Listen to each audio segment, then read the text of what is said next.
solute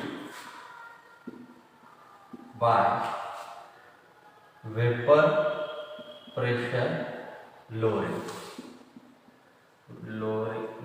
of vapor pressure और vapor pressure lowering, यानी कि इन शॉर्ट आपको क्या है, मोलर मास कैलकुलेट करना है। किससे कैलकुलेट करना है? वेपर प्रेशर लोअरिंग से, यानी कि लोअरिंग ऑफ वेपर प्रेशर के लिए, या फिर आप ऐसे बोलो कि relative lowering of vapour pressure के लिए जो इक्वेशन हमने बनाए, जो डेरिवेशन हमने देखा, उसमें जो इंपॉर्टेंट फार्मूलाज हमने बनाए, उसका यूज करके आप सोल्यूट का मोलर मास कैलकुलेट कर सकते हैं। तो आप वो कैसे कैलकुलेट करेंगे, क्या उसके लिए इक्वेशन बनेगा, वो हम आज ये वाले टॉपिक में डिस्कस करने वाले हैं। ठीक है, सबसे पहले तो अभी तक के हमने कौन कौन से इक्वेशन देखे। सबसे पहले इक्वेशन तो मैंने क्या देखा था, P1 is equal to P10 into x2, और इसको मैंने इक्वेशन नंबर क्या बोला था, 1। और ये इक्वेशन का यूज करके मैंने आगे इक्वेशन क्या बनाया, P10 minus P1 is equal to P10 x2, और मैं इसको इक्वेशन नंबर 2 बोलूंगा यहाँ। ठीक है, और उसके आगे P10 माइनस P1 को मैंने क्या बोला था, डेल्टा P। तो क्या इक्वेशन बना, delta P is equal to P10 into x2, और बाद में ये P10 को मैंने नीचे लेके चले गया था, क्या इक्वेशन बना था, delta P upon P10 is equal to x2, और इसको मैंने क्या बोला, इक्वेशन नंबर 3। ये तीन इंपॉर्टेंट इक्वेशन है। और अब आप डेल्टा P की वैल्यू ये वाले इक्वेशन में, इक्वेशन नंबर 3 देखो, आप सिर्फ फोकस सिर्फ इक्वेशन नंबर 3 पे करो। इसमें डेल्टा P की वैल्यू लिख देंगे तो क्या बनेगा, अब डेल्टा P क्या है, delta P is equal to P10 minus P1 है। डेल्टा P का मतलब क्या है, P10 माइनस P1 को हम क्या बोल रहे हैं, डेल्टा P बोल रहे हैं। तो ये डेल्टा P की जगह पे P10 माइनस P1 लिख देंगे तो इक्वेशन क्या बनेगा, मैं इक्वेशन इधर लिख देता, P10 minus P1 upon P10 is equal to क्या बनेगा आपका, x2। ठीक है, यहां तक के हम आ गए थे लास्ट लेक्चर तक, relative lowering of vapour pressure.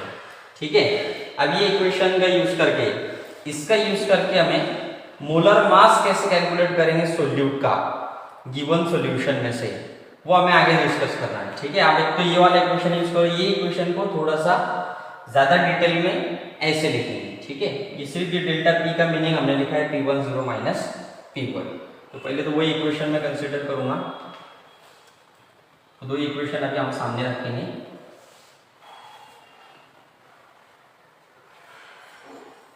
ठीक है, ये दो इक्वेशन अभी हम सामने रखेंगे टॉपिक के लिए। तो उनसे दो इक्वेशन, एक तो पहला delta P upon P10 is equal to x2, ये वाला इक्वेशन, या फिर इसको अगर अच्छे से लिखेंगे तो कैसे लिखेंगे, P10 minus P1 upon P10 is equal to x2। ठीक है, अब देखो मोलर मास कैलकुलेट करना है। इससे पहले तो मोलर मास कैलकुलेट करने से पहले मैं ये x2 का मीनिंग आपको बताऊंगा। ठीक है, उसके लिए मैं एक चीज आपको बताता कि सॉल्यूशन कैसे बनता। सॉल्यूशन कैसे बनेगा, दो कंपोनेंट को मिलके बनेगा, एक कंपोनेंट नंबर 1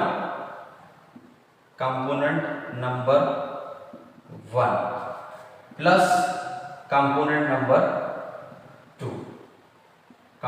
नंबर 2।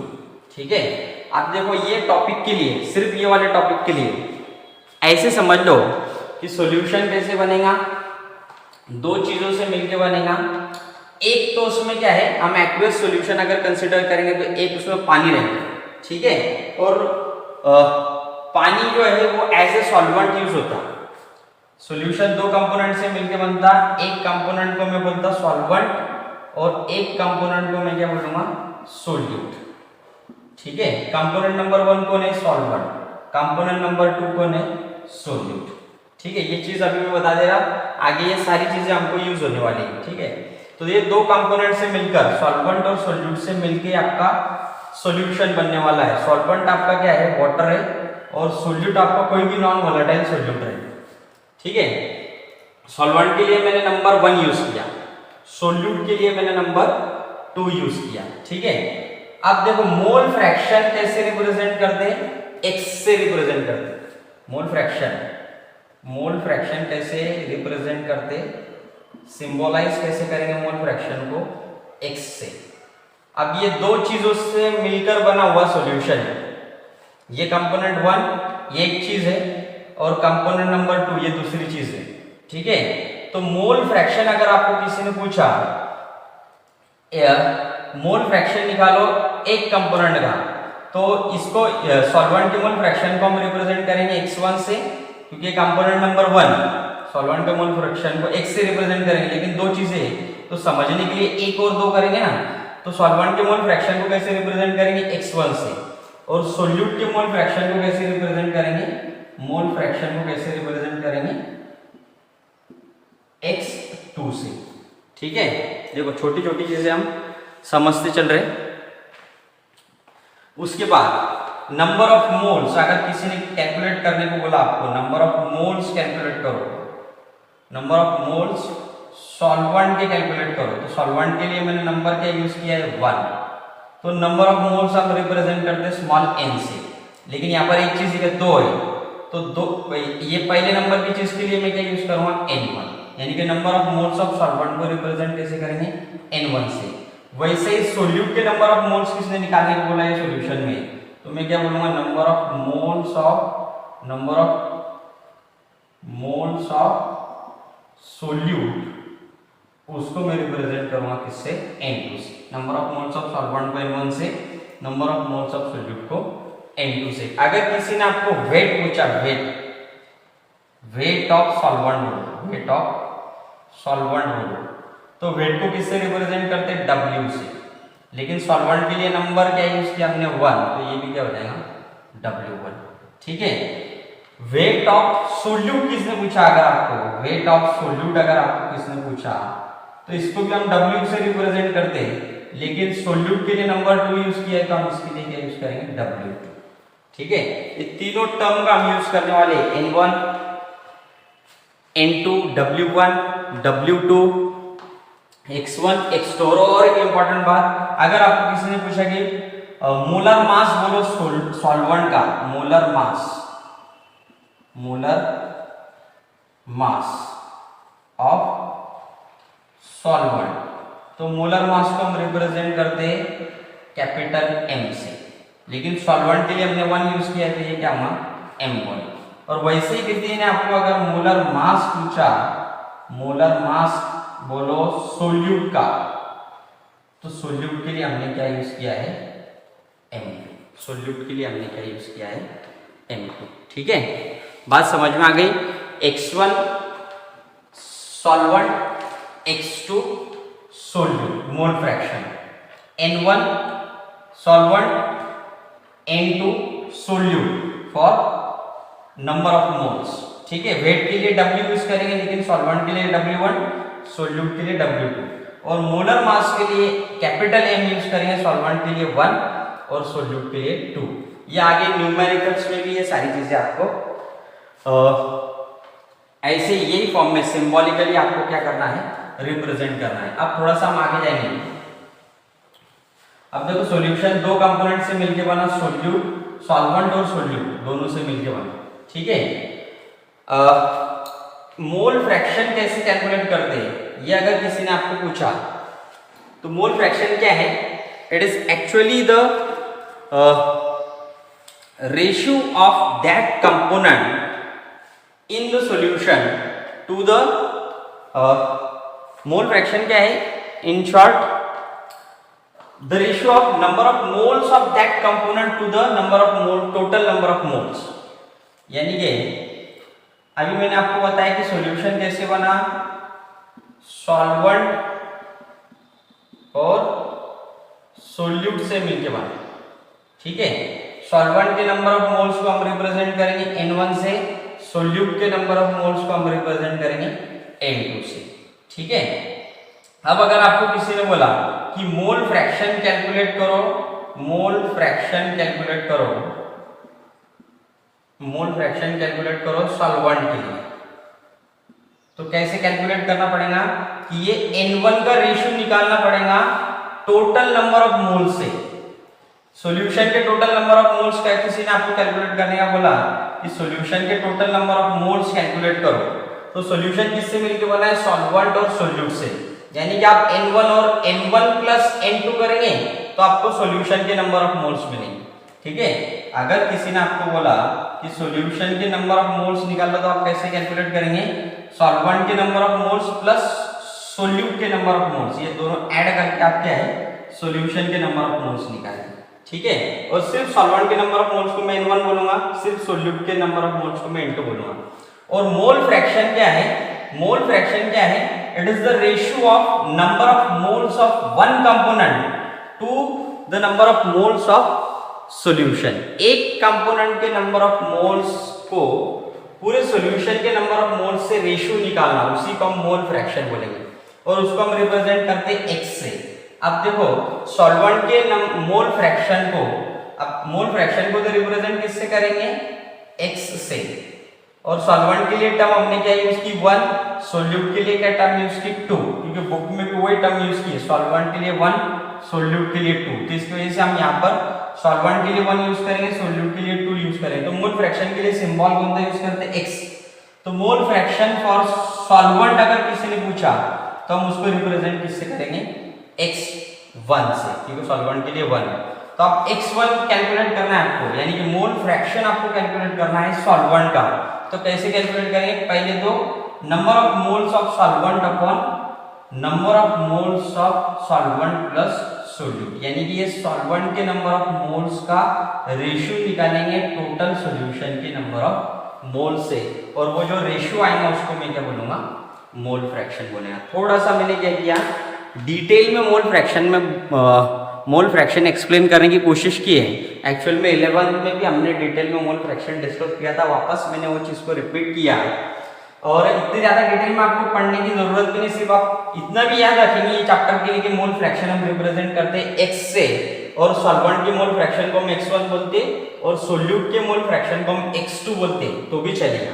तो सॉल्वेंट के मोल फ्रैक्शन को कैसे निकालेंगे? x1 is equal to n1 upon n1 plus n2, और वैसे अगर आपको सोल्यूट का मोल फ्रैक्शन निकालना है उसको हम रिप्रेजेंट करते x2 से, तो उसके लिए फॉर्मूला क्या बनेगा? n2 upon n1 plus n2। ठीक है, सोल्यूट के मोल फ्रैक्शन को कैसे रिप्रेजेंट करेंगे? x2 से, और उसके लिए फॉर्मूला क्या है? n2 upon n1 plus n2। ठीक है, n2 upon n1 plus n2। तो अब अभी आपको x2 का फॉर्मूला मालूम है, क्या है formula? x2 is equal to n2 upon n1 plus n2, और x1 का फॉर्मूला क्या है? n1 upon n1 plus n2। इससे थोड़ा आगे जाएंगे, बस हमें क्या है, x2 का मतलब क्या है? मोल फ्रैक्शन ऑफ सोल्यूट, और उसके लिए फॉर्मूला ये बात सामने रख के हम आगे डिस्कशन करेंगे। तो ये क्वेश्चन मेरे पास है, x2 का मीनिंग मैंने आपको अभी बताया। x2 क्या है? Mole fraction of solute, solute का मोल फ्रैक्शन है, और वो हम कैसे कैलकुलेट निकालते हैं? Number of moles of solute upon number of moles of solute plus solvent. ठीक है, तो x2 कैसे कैलकुलेट करेंगे? x2 is equal to n2 upon n1 plus n2। तो अब ये वाले इक्वेशन में इक्वेशन क्या है? p10 minus p1 upon p10 is equal to x2। इसमें क्या करो आप? x2 की वैल्यू पुट अप करो, ये x2 ये, तो वही चीज मैं ये नीचे लिखूंगा, क्या लिखूंगा? n2 upon n1 plus n2, n2 upon n1 plus n2। ठीक है, इसको मैं क्या बोलूंगा? ठीक है, अब देखो हम यहाँ पर सॉल्यूशन कंसीडर करेंगे। इस सॉल्यूशन इज वेरी डाइल्यूट, हम कंसीडर क्या करेंगे कि सॉल्यूशन हमारा बहुत ज्यादा डाइल्यूट। डाइल्यूट का मतलब क्या है कि सोल्यूट का अमाउंट कम है, सॉल्वेंट का अमाउंट ज्यादा है। इन शॉर्ट अगर एक्वियस सॉल्यूशन देखेंगे तो पानी बहुत ज्यादा है सॉल्यूशन के अंदर, और सॉल्वेंट के नंबर ऑफ मोल्स को हम रिप्रेजेंट किससे कर रहे हैं? n1 से, यानी कि ये n1 का अमाउंट बहुत ज्यादा है और n2 का अमाउंट बहुत कम है। ठीक है, आप ऐसे सिंबॉलिकली ऐसे भी लिख सकते हैं, n1 is greater than n2, यानी कि N1 का अमाउंट बहुत ज़्यादा है एज कंपेयर टू N2। तो अब हम आगे क्या लिख सकते हैं, अब N2 बहुत छोटा है तो इसको अगर आप निग्लेक्ट करेंगे तो भी चलेगा। डायरेक्ट अगर आप N2 को जो नीचे लिखा है वो वाला N2 उसको अगर आप निग्लेक्ट करेंगे तो भी चलेगा, या फिर आगे बुक में क्या लिखा है कि N1 plus N2 is near about N1, यानी कि N1 और N2 की जो वैल्यू है ये नियर अबाउट N1 की है, कि N2 इतना छोटा है कि उसको अगर आप ऐड करेंगे कंसीडर करेंगे तो भी चलेगा, नहीं करेंगे कंसीडर करेंगे तो भी नहीं, तो भी कोई ज्यादा डिफरेंस उसके ऊपर पड़ने वाला नहीं है। तो इनडायरेक्टली जो नीचे वाली वैल्यू है ना N1 प्लस N2 ये N1 के वैल्यू के बराबर है, यानी कि आप ये नीचे वाली N2 की टर्म अगर डिलीट कर देंगे तो भी चलेगा, उसको कंसीडर नहीं करेंगे तो भी चलेगा। यानी कि आप आगे कैसे लिख सकते हैं, फिर अब इसके आगे आप कैसे लिख सकते हैं कि x2 is equal to N1 upon N2 upon N1, क्योंकि N1 प्लस N2 की क्वांटिटी मैंने क्या बोला ये नियर अबाउट N1 के बराबर है, या फिर N2 बहुत छोटा है इसके वजह से मैंने क्या किया उसको निग्लेक्ट किया। अब इसको आप अगर निग्लेक्ट कर देंगे तो क्या बचेगा सिर्फ N1, तो मैंने वही चीज लिखा x2 is equal to N2 upon N1। अब देखो, अब अगर आपको किसी ने पूछा अब आप इक्वेशन क्या बना आपका, अब इक्वेशन क्या बना x2 की जगह पे ये इक्वेशन देखो, अब ये इक्वेशन देखो delta p upon p10 is equal to x2 और x2 की वैल्यू क्या है N2 अपॉन N1। तो आप ऐसे भी लिख सकते हैं, डायरेक्ट आप ऐसे भी लिख सकते हैं अपना p10 minus p1 upon p1 is equal to x2, और x2 को हमने कैसे कैलकुलेट किया N2 अपॉन N1, ठीक है N2 अपॉन N1। अब सवाल ये है कि N2 और ये N1 कैसे कैलकुलेट करें, तो ये N2 और N1 क्या है नंबर ऑफ मोल्स है, नंबर ऑफ मोल्स को हम क्या है नंबर ऑफ मोल्स को हम स्मॉल n से रिप्रेजेंट करें, ठीक है। अब इसमें मैंने इनिशियली आपको बताया कि number of moles of solvent अगर आपको कैलकुलेट करना है तो हम उसको रिप्रेजेंट करते हैं स्मॉल n1 से, और सोल्यूट के नंबर ऑफ मोल्स कैलकुलेट करना है तो उसको हम रिप्रेजेंट करते हैं n2 से। तो ये n2 का है number of moles of solute, और ये क्या है N1 क्या है number of moles of solvent, ठीक है। दूसरी बात नंबर ऑफ मोल्स कैसे कैलकुलेट करते हैं हम, फॉर्मूला क्या है नंबर ऑफ मोल्स कैलकुलेट करने का, नंबर ऑफ मोल्स को रिप्रेजेंट करते हैं n से, और फॉर्मूला क्या है mass upon molar mass, mass upon molar mass. Mass के लिए सिंबल क्या है W, और मोलर मास के लिए सिंबल क्या है कैपिटल M, ठीक है। लेकिन एक बात मैंने स्टार्टिंग में आपको बोला कि सॉल्वेंट के लिए हम नंबर क्या यूज कर रहे हैं 1, और सोल्यूट के लिए हम नंबर क्या यूज कर रहे हैं 2। सारे बुक में ऐसे ही लिखा है तो हम ये सिंबल यूज करेंगे। तो number of moles of solvent यदि बोलेंगे तो सिर्फ n नहीं बोलेंगे, क्या बोलेंगे N1, और number of moles of solute अगर बोलेंगे तो हम n से रिप्रेजेंट करते हैं, लेकिन क्या यूज करना पड़ेगा N2, ठीक है। तो वैसे ही अब आपको N1 और N2 निकालना है, लेकिन नंबर ऑफ मोल्स कैसे निकालते हैं मास अपॉन मोलर मास। तो number of moles of solvent कैसे निकालेंगे, पहले तो मास ऑफ सॉल्वेंट तो उसको रिप्रेजेंट करेंगे W से, लेकिन सॉल्वेंट का इसके लिए क्या यूज करेंगे W1, यानी कि हम W1 अपॉन M1, तो ये क्या हो गया mass of solvent molar mass of solvent. और number of moles of solute कैसे कैलकुलेट करेंगे मास ऑफ सोल्यूट W2 और upon molar mass of solute. तो N1 की वैल्यू क्या है W1 अपॉन M1, और N2 की वैल्यू क्या है W2 अपॉन M2, ठीक है। वही चीज़ हम क्या है अभी फॉर्मूला के अंदर ऐड करेंगे। क्या करेंगे हम N1 और N2 की वैल्यू इसमें डालेंगे। N1 क्या है W1 अपॉन M1 और N2 क्या है W2 अपॉन M2। ये इक्वेशन को मैं कैसे लिखूँगा आगे P10 minus P1 upon P1 is equal to P10 minus P1 upon P10 is equal to x2 और x2 की जगह पे मैंने क्या लिखा n2 अपॉन n1 और n2 और n1 की वैल्यू क्या है वो वैल्यू मैं यहाँ पर लिखूँगा सिर्फ समझाने के लिए। थोड़ा सा एक स्टेप एक्स्ट्रा आपको बताऊंगा। तो आगे इक्वेशन क्या बनेगा, देखो n2 का मतलब क्या है मैंने तो आपको बता दिया, n2 is equal to W2 upon m2, ठीक है। और वैसे ही n1 क्या है आपका W1 अपॉन m1। तो बस ये n2 और n1 की वैल्यू यहाँ पर लिखनी है। तो मैं इसको थोड़ा सा इक्वेशन डायरेक्ट लिखा है बुक में, तो थोड़ा सिंप्लीफाई करने के लिए इक्वेशन कैसे रीअरेंज हुआ वो समझने की हम कोशिश करेंगे। तो n2 का मतलब क्या है W2 अपॉन m2, ठीक है। और डिवाइड में क्या है n2 की वैल्यू क्या है W1 अपॉन m1। अब ये चीज को नीचे वाली चीज को मैं मिटा देता हूँ, ठीक है। अब देखो इक्वेशन आगे क्या हुआ, वो जो चीज बनी है मैं इधर लिख दूंगा, उसके लिए मैं पहले ये चीज लिख देता है पर P10 minus P1 upon P10 which is equal to जो चीज रीअरेंज जो इक्वेशन रीअरेंज होगा वो मैं यहाँ पर लिखूंगा। तो अब देखो सिर्फ मैंने इसको कुछ इस तरीके से समझ लिया कि W2 को डिवाइडेशन में m2 है और उसके आगे डिवाइडेशन में क्या है W2 अपॉन m1। तो ये जो m1 है ये W2 के लिए क्या है डिवाइड का डिवाइड में, और डिवाइड का डिवाइड में रहे तो उधर जाके वो क्या है मल्टीप्लिकेशन को चला जाता। तो मैं डायरेक्ट क्या लिख सकता W2 इंटू m1 ऐसे लिख सकता, ठीक है। वैसे ही आप देखो ये m2 देखो m2 की डिवाइड कौन है W1 है और उसके डिवाइड का डिवाइड कौन है m2 अपॉन हाँ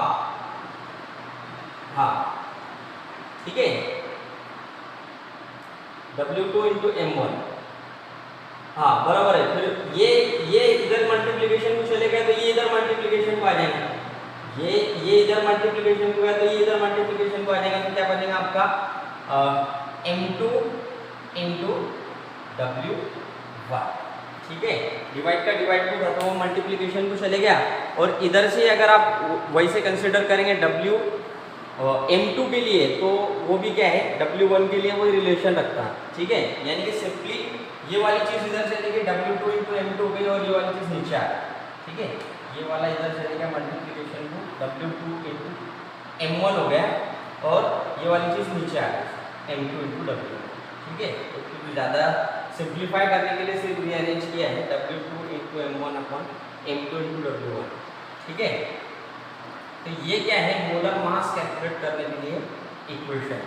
यहाँ पर आप क्या करेंगे ये अदर जो टर्म्स है ये टर्म्स की जगह पे आप वैल्यूज लिखिए। आप क्या है डायरेक्ट वैल्यूज करके जो है मोलर मास कैलकुलेट कर सकते हैं। इससे थोड़ा सा आगे अगर बढ़ेंगे, अगर आपको एकदम परफेक्ट इक्वेशन बनाना है मोलर मास के लिए, इसमें से अगर आपको m2 कैलकुलेट करना है तो ये m2 इधर जाएगा। अब देखो डिनोमिनेटर की चीज़ है और ये नीचे वाली चीज ऊपर जा रही है तो ऊपर वाली चीज बाकी जो क्रॉस मल्टीप्लिकेशन पे वो चीजें फिर क्या है चेंज होंगी। यानी कि इसको हम ऊपर लेके जा रहे हैं तो ये ऊपर वाले टर्म नीचे आएंगे, ये दोनों क्रॉस मल्टीप्लिकेशन पे तो m2 इधर जाएगा तो ये वाले टर्म इधर आएंगे। तो आगे क्वेश्चन क्या बनेगा m2 इज इक्वल टू ये वाले टर्म वहां पर जाएंगे, ये आपका as it is W2 into m1, नीचे क्या आएगा आपका P10 माइनस P1 इंटू क्या आएगा आपका W1, ठीक है। और नीचे क्या है यहाँ पर P10, लेकिन आपको m2 अपॉन P10 करना है कि नहीं, आपको सिर्फ m2 कैलकुलेट करना है। तो यानी नीचे वाले टर्म को भी उधर ले जाएंगे तो इज इक्वल टू साइन के इधर अगर डिवाइड करो तो उधर जाएगा तो मल्टीप्लिकेशन हो जाएगा, तो नीचे वाली टर्म उधर ऊपर चले जाएंगी। तो अभी आगे इक्वेशन क्या होगा सिर्फ P10 ऊपर चला जाएगा।